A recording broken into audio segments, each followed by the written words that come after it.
Hey, E3 USA, this is Tom Hall. I am really excited about the upcoming retreat I have coming up here in Dallas, February 22nd through the 24th. Make sure you're registered. Make sure you get your merchandise, what you want. Each person who comes, husband and wife, get $100 of in-store credit that you can use, and so get that done. We want to get that ordered here in the next week. So February 22nd is the retreat. So January 2nd is the deadline. Anything received after that, we will not be putting as part of the order. So get your order in as soon as possible. Hey, wanted to go over the Gin Mapper. So as we get ready, part of the time we're going to be doing Iron on Irons, and we're going to be looking at Gin Maps, and we wanted to create a E3USA Gin Map, and so we can see the extent of the work happening throughout the U.S. And so wanted to kind of standardize how we do those so they're easier to be imported together, and so that we know what we're looking at. So if you don't have a Gin Map, you've never done that, it's really easy. NoPlaceLeft.net, and then click on the new Gin Mapper that's here. When it loads, it's going to ask you to create a sign-in, a login. I've already done that, so it's just going to take me to this page. If you haven't, make sure you do.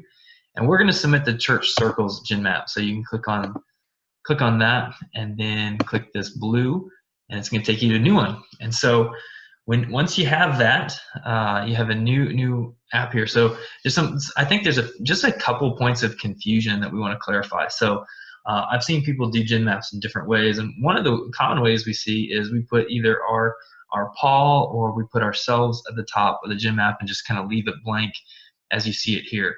Rather than doing that, we want to put what is the first group that you planted, the first church you planted, or what is the group that was the church that was equipped that you have come out of. So maybe an example of the latter one would be in Tulsa with Cedar Ridge Christian Church from Brian King. He could put the first church right there as Cedar Ridge, or maybe for others it would be the name of the church that you've planted out of your home, that everything else has flowed from. When you name it, go ahead and name it. Just put your own name there, so that way we know whose it is when we're importing these. So the first thing, so don't just put your name as the church. So we want this to be a church start, or a group that's meeting, or a team that's multiplying churches, that has a regular rhythm of meeting together and going out in the harvest. And then once you're filling this out, when you get in here, the other point of confusion I think we could have is the type of church. So Legacy Church, is this an existing church? Existing believers. So is this a church that has formed the majority of the people were already believers? So it would be a zero gen church where we've just gathered a few other people together as a team to be church together to engage lostness. And so that would be an existing believers church. And then the new believers would be, this is a church made up primarily of people that are new believers that you have reached from your efforts in engaging lostness. And so we basically just say 50-50. What's the greater percentage, existing believers or new believers?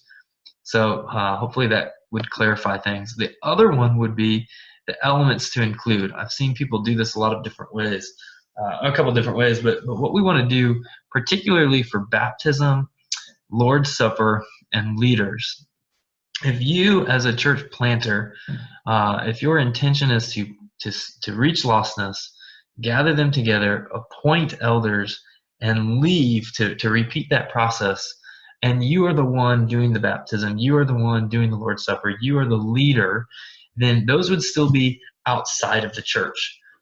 When others or when that is being done by those inside the church, when the responsibility and authority have been given over to those that see themselves as a long-term part of that church, that they're gathering to do this regularly, when leaders have been appointed from within the group, that's when we want to put those within the church. And so once you've got your entire Gin Map done, then you will click these three little dots here export that CSV file and email that to me so we can create one large E3 USA GenMap. I'm excited to see it all, all the work that's been happening for the past few years across the United States, and excited to spend the weekend with you guys, learning from you. Go ahead and get those sent in to me, and also get registered, and your wife registered, your husband registered, and make sure you're here. And let me know also if you need a host home so we can make sure that is lined up for you. Looking forward to it, and let me know if you have any questions.